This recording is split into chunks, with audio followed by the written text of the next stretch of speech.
welcome you to the Ask Jeff YouTube channel. Here's today's question.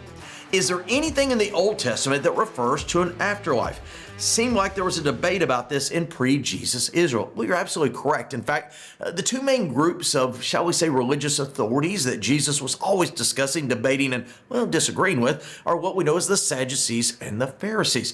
And their main differences were the Sadducees did not believe in an afterlife and the Pharisees did. On the other hand, the Sadducees did not believe in spiritual entities such as angelic beings, and the Pharisees did. Well, per the question, when you go through the Old Testament, there are a lot of passages that, for lack of better terms, infer a lack of belief in the afterlife, one of which is the book of Job. In fact, one of the statements that Job makes is that better off to not been born at all. And he speaks about that the dead no longer have a memory.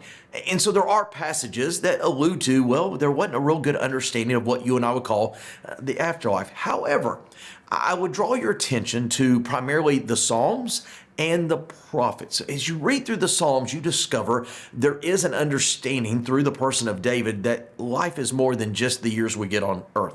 Secondly, when you read the prophets, they talk about the Lord restoring in days ahead and a life that is of a greater capacity in length of days than currently is experienced. And so, yes, there are hints of and mentioning of, but I will confess for the question. Unlike the New Testament, which almost assumes there is a life after death, you don't get that as much in the Old Testament, even though it is there. Great question. If you have one, send to AskJeff.net. Maybe your question be tomorrow's.